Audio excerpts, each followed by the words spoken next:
नंदुरबारमधील आदिवासी तरुण जयेश वळवी यांच्या हत्येच्या निषेधार्थ आदिवासी संघटनांच्या वतीने नंदुरबार बंदची हाक देत भव्य असा मोर्चा काढण्यात आला। तरुणाची हत्या करणाऱ्या आरोपींविरोधात कठोरात कठोर कारवाई करावी याकरिता आंदोलनकर्त्यांनी जिल्हाधिकारी कार्यालय येथे जिल्हाधिकाऱ्यांना निवेदन देण्यासाठी आले होते। मात्र अचानक जिल्हाधिकारी कार्यालय येथे मोर्चा येताच मोर्चाला हिंसक वळण लागले। मोर्चातील काही तरुणांनी जिल्हाधिकारी कार्यालयातील वाहनांची तोडफोड करण्यासह दगडफेक केली। ही सर्व परिस्थिती नियंत्रणात आणण्यासाठी पोलिसांच्या वतीने अश्रुधुराच्या नळकांड्या फोडत लाठीमार करण्यात आला। यात काही पोलीस कर्मचाऱ्यांसह आंदोलक देखील जखमी झाल्याची माहिती समोर आली आहे।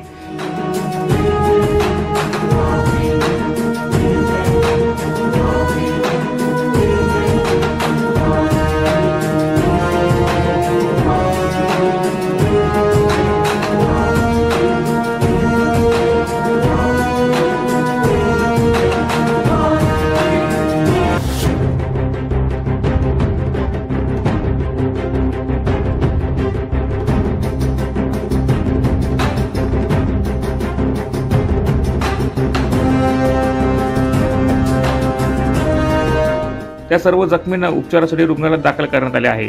या घटनेमुळे शहरात तणावाचं वातावरण निर्माण झालं असून पोलिसांनी परिस्थितीवर नियंत्रण मिळवलं आहे। नेमका जमाव का आक्रमक झाला याचा तपास पोलीस प्रशासन करत आहे।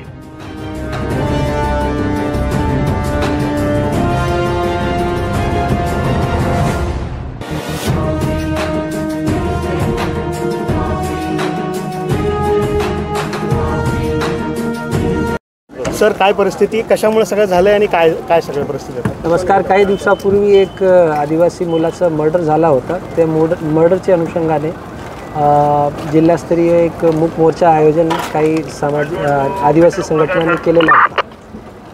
त्या मोर्चामध्ये जे काही चार्जडअप मुलं होते आणि काही असामाजिक तत्व होते, त्यांनी निवेदन दिल्यानंतर जे शासकीय कार्यालयाचे प्रमायसेसमधली जे काही गाड्या होती ते तोडफोड करण्याचा प्रयत्न केला। त्यांना नाईलाजास्तव आपल्याला सौम्य लाठीचार्जचा वापर करून डिस्पर्स करण्यात आला। त्यानंतर जे रिटर्निंग क्राऊड होती त्यांनी दगडफेक केली आणि त्यांनासुद्धा आता डिस्पर्स करण्यात आला। शहरामध्ये सध्या शांतता आहे आणि पोलीस पेट्रोलिंग सुरू आहे।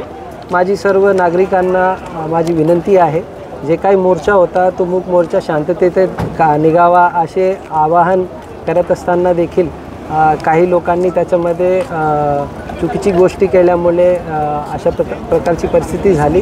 तर सर्व नागरिकांना माझी आवाहन आहे, पोलीस प्रशासनाने त्या तपासामध्ये सुद्धा काम केलेलं आहे आणि आतासुद्धा पोलीस प्रशासन सर्व जे काही परिस्थिती आहे त्याला हाताळत आहे। कोणी अफवावर विश्वास ठेवू नये आणि कुठल्याही प्रकारची गैरकायदेशीर गोष्टी किंवा कायदा हातात घेऊ अशा प्रकारची कोणी कृती करू नये, अन्यथा त्यांच्यावर कडक कारवाई करण्यात येईल। सर, धन्यवाद। किती जखमी आहे सगळ्या घटनेमध्ये? आता सांगणं थोडंसं कठीण आहे, कारण वेगवेगळे जवळपास 15,000 ते 20,000चा मॉब होता आणि त्याच्यामध्ये काही असामाजिक तत्व होते। आता त्याच्यामध्ये एक स्टॉक रिव्ह्यू घेऊन आम्ही आपल्याला सांगू।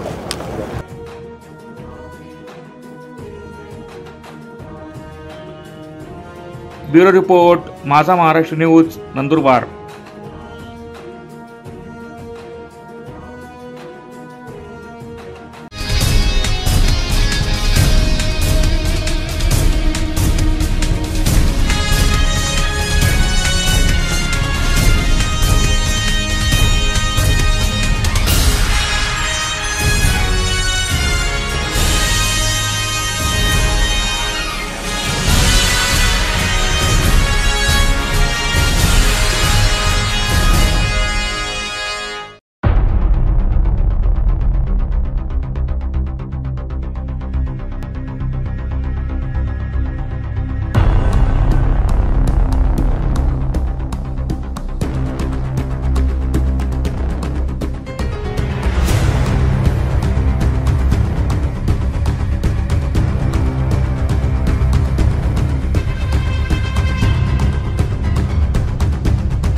धुळे शहरासह जिल्ह्यात झालेल्या मुसळधार पावसामुळे जनजीवन चांगलंच विस्कळीत झालं आहे।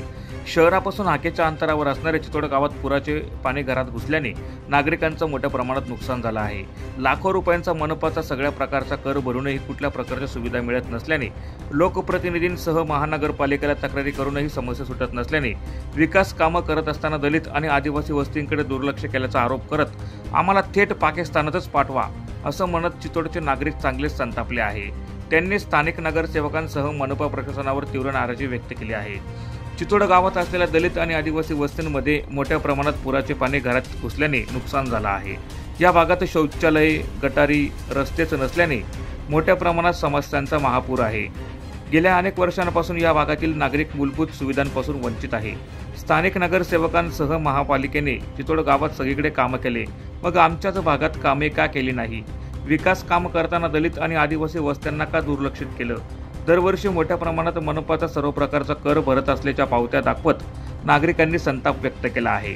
लाखो रुपयांचा कर भरूनही व स्थानिक नगरसेवकांसह मनपा प्रशासनाला वेळोवेळी निवेदन व तक्रारी करूनही सुविधा मिळत नसल्याने व आमच्या समस्या कुणीच सोडवत नसल्याने आम्हाला थेट पाकिस्तानातच पाठवा असा आक्रमक पवित्रा चितोड गावातील नागरिकांनी घेत लोकप्रतिनिधींसह मनपा प्रशासनाविरोधात चांगलाच संताप व्यक्त केला आहे।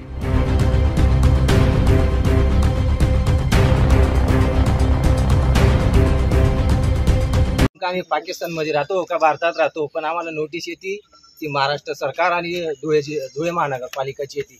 कुठल्याही प्रकारचं इथं सुविधा नाही। लेडीज संडासला जातात, लाज वाटतं माणसांना की बाया कुठं बसल्या। आक्रोशवट परिस्थिती अशी आहे की माणसाला मान खालून निघून जावं लागतं आणि असा प्रश्न आहे की लेडीज तिकडे संडासला जातात, वरून लोक बघतात। तर मग आता नेमकं झगडे करायचे का काय करायचे? बीजेपी सरकार फक्त थापा मारायच्या गोष्टी करतं। कुठल्याही प्रकारचं काहीच आमच्या आदिवासी समाज, दलित समाज कुठलीही प्रकारची प्रगती झालेली नाही। तर लेडीज तुम्ही पाहू शकतात की लेडीज स्वतःच बोलतील काय परिस्थिती आहे। काय तुमची मागणी? की आम्हाला कुठल्याही प्रकारचं हे नाही झालेलं। गटारी आता चितोड गावात अंडरग्राऊंड गटारी पुऱ्या भारत सरकारात चालू आहे, पण आमचा एरिया सोडून दिला, कारण की आमचा एरिया पाकिस्तानमध्ये लागतो का महाराष्ट्रात लागतो तो समजायला मार्ग नाहीये। कुठल्याही प्रकारचा हे नाहीये। टॅक्स भरतात, सर्व गोष्ट आहे, सर्वांचं टॅक्स भरला जातो। टॅक्स भरायच्या टायमाला आमका धमकी देतात, तर घर हे होईल ते होईल, नोटीस भरा, सर्व नोटीस भरून मोकळे होतात, पण सुविधा कुठल्याही गोष्टीची नाही। जाऊन 5-6 वर्ष झाले, आजपर्यंत कुठलेही काम झालेले नाही खालच्या गावात। फक्त 2 एरिया आदिवासी आणि दलित समाजाच्या। तर तुम्ही पाहू शकता की एरियांमध्ये कुठल्याही प्रकारचं कुठलंच नाही प्रकार। आता अंडरग्राऊंड गटारीचे कामं झालेले आहेत, फक्त तिकडचे तिकडे करून ते मोकळे झाले आहेत आणि इकडे बघायला तयार नाहीत। पासून आलेलो आहे नांदायला, ते जे म्हणजे जे आधी होतं ते जे आता आमच्या मुली मोठ्या झाल्या, शौचालय नाही, रोड नाही, घंटा गाड्या नाही, आम्हाला कुठल्या सुविधा नाही आहेत ना। आम्हाला ते पाहिजे, सर्व सुविधा पाहिजे आम्हाला। या आम्हाला आता यायला 25-26 वर्ष झाले, लग्न झालं तेव्हापासून तेच आहे ना। तक्रारी केल्या होत्या का? हा, अशा घनशा वेळा केल्या तक्रारी, कोणी बघत नाही काय आमच्याकडे। 2 वर्ष तेच राहतं आम्ही। काय मागणी तुमच्या? आमची हीच मागणी आहे ना, आम्हाला सुविधा पाहिजे, नाल्याचं पाणीच पाहिजे, परत शौचालय पाहिजे, घंटा गाडी यायला, रोड नाल्या सर्व पाहिजे आम्हाला सुविधा। वर्षानुवर्ष तेच सैन करायचं का आम्ही हमेशा? नाल्याचं पाणी जीवन वाघ खालच्या गावात राहतो आम्ही चितोडात, पण आमच्याकडे कोणीच बघत नाही। कोण नगरसेवक आहे, कोण सरपंच आहे, आम्हाला काहीच माहिती राहत नाही। नाल्या नाही तर बाईंना संडासाला जागा नाही, कशात जाता काय जाता, एवढे 20-25 वर्षापासून आम्हाला म्हणजे काही सुविधा नाही। जे येतात ते सारखेच राहतात, मतदान पुरतच येतात आणि काहीच करत नाही गलींची सोय। म्हणजे इथं खालच्या गाव कोणाच्या ध्यानातच बसत नाही बा अशी। मग आम्ही पाकिस्तान राहतो का भारतात राहतो तेच कळत नाही आम्हाला। कुठं जायचं कुठं नाही जायचं, आमची मागणी म्हणजे कोणीच करत नाही का, आमच्याकडे का बघत नाही? आम्ही मतदान देत नाही का? घरपट्ट्या आमच्या 18,000 20,000 येतात, कोणाकडे जायचं आम्ही? का म्हणजे एवढं काही करता खालच्या गावाचं कोणाच्या ध्यानात बसत नाही। मतदान आलं का तेव्हा बरोबर येतात ते, पण अशी कोणी डुकून बघत नाही। घरात पाणी किती घुस, कोण मेले कोण जिवंत आहे कोणी विचार करत नाही। येता बघून जाता निघून जाता, बज येत नाही ते नंतर फिरून। आता बघा बाईंना संडासाला जागा नाही काय ना, कोणाचे पाय मुडले, कोणाचे काय झालं, लहान मुलांना जाता येत नाही, येत बाईंच्या एवढ्या आले ना तरी बी कोणी येत नाही काय। अशी प्रत्येक वेळा आम्ही केला प्रयत्न तरी कोणी आलं नाही, काय नाही, कोणीच करत नाही, नेत बी नाही आमच्याकडे। भरपूर पाऊस घुसताना आमच्या घर आवतेले भरल्या जातात तरी बघायला येत नाही। आणि काही खाण्याची सुविधा राहते ते सुद्धा दिल्या जात नाही त्यांच्याकडे. एवढं पिकरचं लोटायचे तिथे काय म्हणतात यांना. संडास पाहिजे, नालींची सोय पाहिजे. सरकार एवढं करतो, आम्ही डोळ्याने बघतो, छोट्या मोठ्या टिब्यात आमच्याकडे आम्ही बघतो ना, पण आमच्या खालच्या गावात काही सुविधा नाहीये. म्हणजे आम्ही जय भीमवाले काही कोणाच्या ध्यानातच बसत नाही का? जेव्हा जय भीमवाले आम्ही रस्त्यावर उतरू, जय भीम जय महाराष्ट्र आम्ही दाखवून देऊ जे आम्हाला दाखवायचं. किती वर्षापर्यंत? आम्हाला 5 वर्षापासून काहीच नाही. तसं तर आम्हाला कधीच नाही. गरम पंचायत होती तसं, आता समाज कल्याण झालं तसं, आम्हाला सुविधा कोणतीच नाहीये.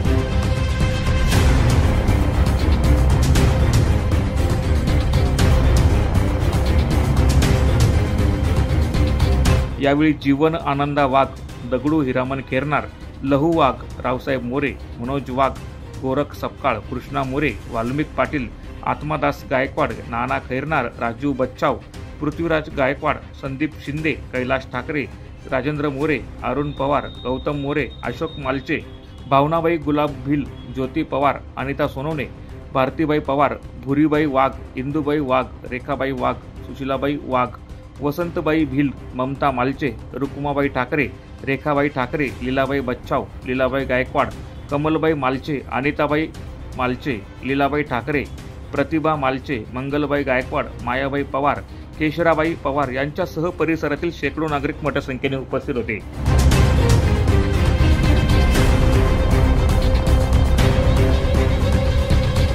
प्रतिनिधी सुनील निकम, माझा महाराष्ट्र न्यूज, धुळे.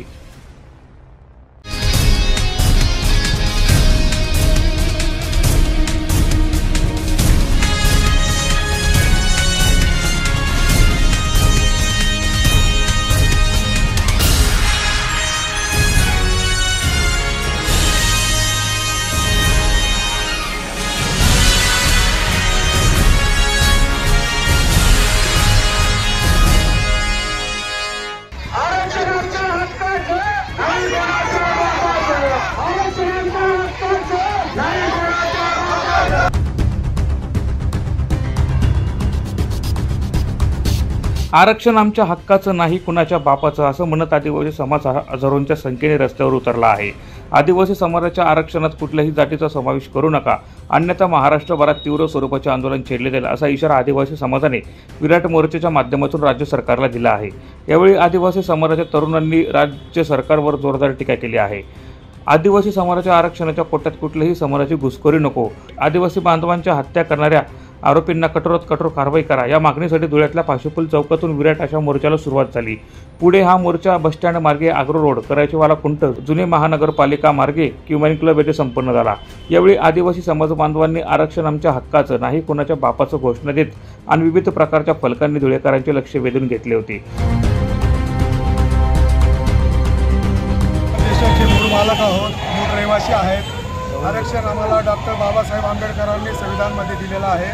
संविधानामध्ये दिलेल्याप्रमाणे 47 जाती आदिवासींमध्ये आहेत. पण काही लोक आम्हाला आमच्यामध्ये घुसखोरी करून प्रयत्न करून पाहत आहेत. अशा घुसखोरींना थांबवण्यासाठी हा मोर्चा आयोजन केलेला आहे. यांच्यात बाजू मांडत आहेत, परंतु आमची पण साथ असली पाहिजे प्रतिनिधींना. कारण की आमदार खासदार तर ते पार्लमेंटमध्ये बाजू मांडतात, पण समाजाचंही कर्तव्य आहे की बा आपण आपला हक्क जर केलं तर आपला मुलगा साधा सरपंच बनणार नाही, ग्रामसेवक बनणार नाही किंवा शासकीय नोकऱ्या मिळणार नाही, शिक्षणापासून वंचित राहणार आहे. आज पण आम्हाला देशाला 75 वर्ष झाले तरी शासनाच्या सवलती आदिवासींपर्यंत पोहोचल्या नाही. तर आमचं हक्क कोणीतरी हिरावू नये म्हणून हा समाज चौताळलेला आहे आणि त्यांची भूमिका कुठल्या जातीच्या विरोधात नाही. आमची फक्त भूमिका आहे आमचा हक्क इतरांना देऊ नये.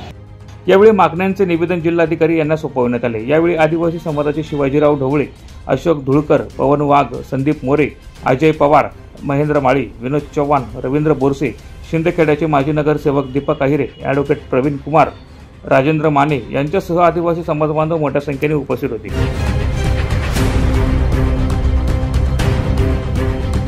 प्रतिनिधी सुनील निकम, माझा महाराष्ट्र न्यूज, धुळे.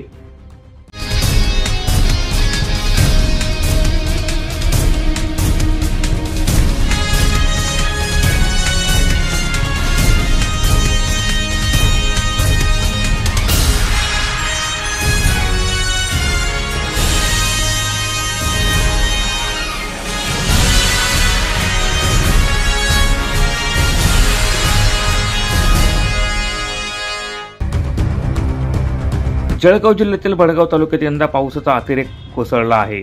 सलग मुसळधार पावसाने नद्या ओढे तुडुंब भरून वाहत आहे. शेतकरी शेतात उभे पिकांकडे पाहून हताश झाले आहे. त्यांच्या मेहनतीची फळे काही तासांच्या पावसाने पाण्यात गेली. हात पाऊस दिलासा देणारा नाही तर विध्वंसक आहे. अशा वेळी ओला दुष्काळ हा शब्द फक्त हवामानशास्त्रीय संज्ञानं आता शेतकऱ्यांच्या जिव्हाळ्याचा आणि वेदनेचा विषय बनतो. संकटाची खरी व्याप्ती. सामान्यतः दुष्काळ म्हटले की डोळ्यासमोर येतो तो पाण्याअभावी तहानलेलं शेत. पण भडगाव तालुक्यातील पावसाची नोंद 90 पर्यंत 69 mm झालेला आहे. ओला दुष्काळ पावसाच्या अतिरेकामुळे उद्भवला आहे.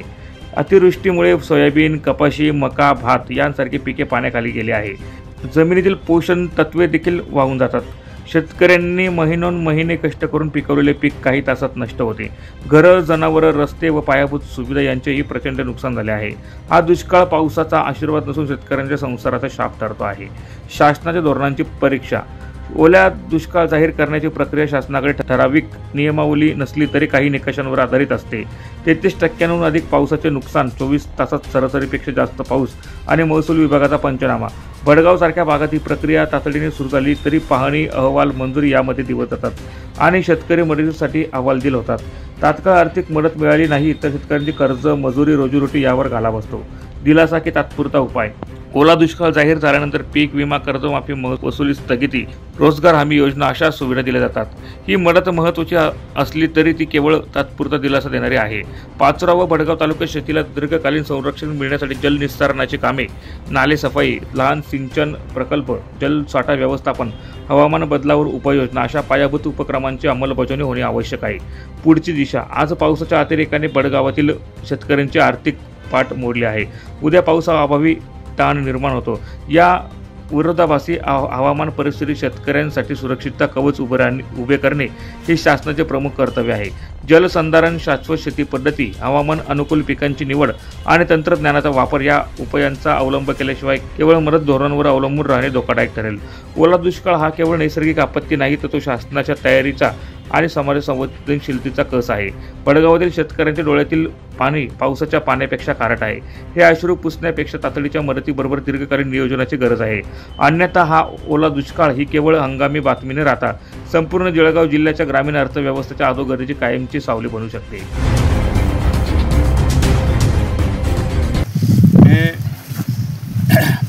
अभिमन्यू वाटकर, महाराष्ट्र शेतकरी संघटनेचे भडगाव तालुका अध्यक्ष. आम्ही आज वसंतवाडी शिवारामध्ये आलो आहे. या वसंतवाडी शिवारामध्ये अशी घटना घडली की काल वीज पडून तिथला एक बैल वारलेला आहे.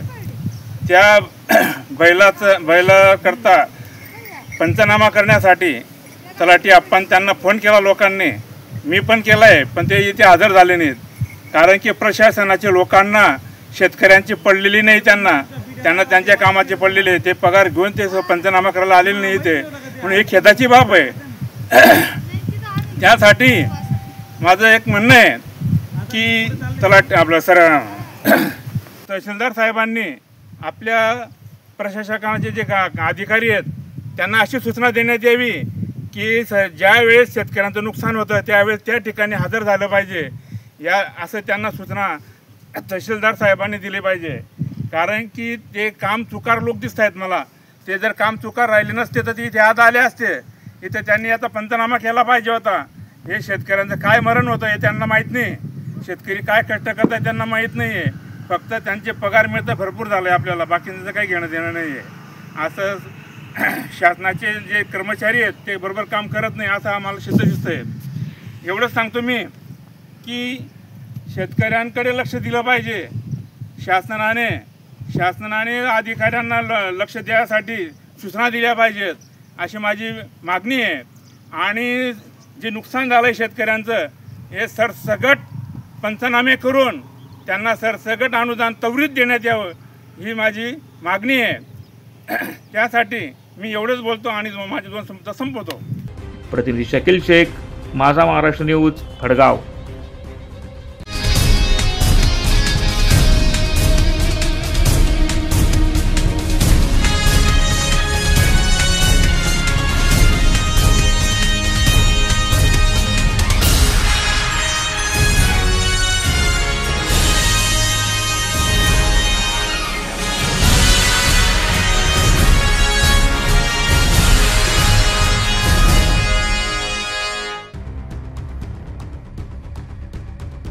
गॅस भरण्याचे व्यवसाय करण्यासाठी पैशांची मागणी करणाऱ्या अंमळनेरच्या दोघं पोलिसांसह खासगी इस्माला लाच स्वीकारताना धुळे लाचलुचपत प्रतिबंधक विभागाच्या पथकाने रंगेहात पकडले आहे। या प्रकरणी दोन्ही पोलिसांसह खासगी इस्माविरोधात अंमळनेर पोलीस स्टेशन इथं गुन्हा दाखल करण्यात आला आहे। अमोल राजेंद्र पाटील वय 36 पोलीस कॉन्स्टेबल राहणार अंमळनेर, जितेंद्र रमन निकुंबे वय 33 वर्ष पोलीस कॉन्स्टेबल राहणार अंमळनेर, उमेश भटुबारी खासगी पंटर राहणार अंमळनेर अशा तिघा लाचखोरांविरोधात अंमळनेर पोलीस स्टेशन इथं गुन्हा दाखल करण्यात आला आहे। प्रतिनिधी सुनील निकम, माझा महाराष्ट्र न्यूज, धुळे।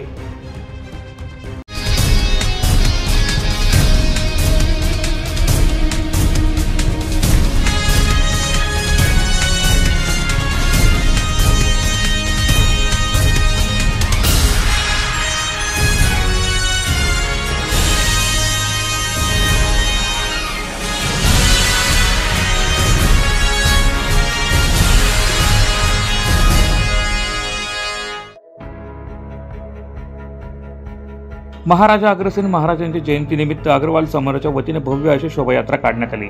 अग्रसेन महाराजांच्या पुतळ्यापासून निघालेली शोभायात्रा आग्रा रोड मार्गे जेबी रोड महानगरपालिका चौक मार्गे पांढरा नदी किनारी असणाऱ्या अग्रवाल भवन येथे संपन्न झाली आहे। या शोभायात्रेचं ठिकठिकाणी समाज बांधवांच्या वतीने जंगी असं स्वागत करण्यात आलं। विद्युत रोषणाने सजावट करण्यात आलेल्या रथामध्ये ठेवण्यात आलेले महाराजा अग्रसेन महाराजांचा पुतळा आकर्षणाचे केंद्रबिंदू होते। यंदा प्रथमच अग्रसेन महाराजांच्या जयंतीनिमित्त आठवडाभर भरगच्च कार्यक्रमाचं आयोजन करण्यात आलं होतं। या प्रत्येक कार्यक्रमात यश संपादन करणाऱ्या समाज बांधवांना बक्षीस वितरण देखील करण्यात आलं। या प्रसंगी आमदार अनुप अग्रवाल, विनोद मित्तल, अग्रसेन महाराज जयंतीचे अध्यक्ष डॉक्टर जगदीश गिंदुडिया, उद्योजक अजय अग्रवाल, निरंजन भटवाल, अभिषेक अग्रवाल, गौरव अग्रवाल, सौरभ अग्रवाल, बालाजी अग्रवाल, ॲडव्होकेट कुणाल अग्रवाल यांच्यासह समाज बांधव मोठ्या संख्येने उपस्थित होते। प्रतिनिधी सुनील निकम, माझा महाराष्ट्र न्यूज, धुळे।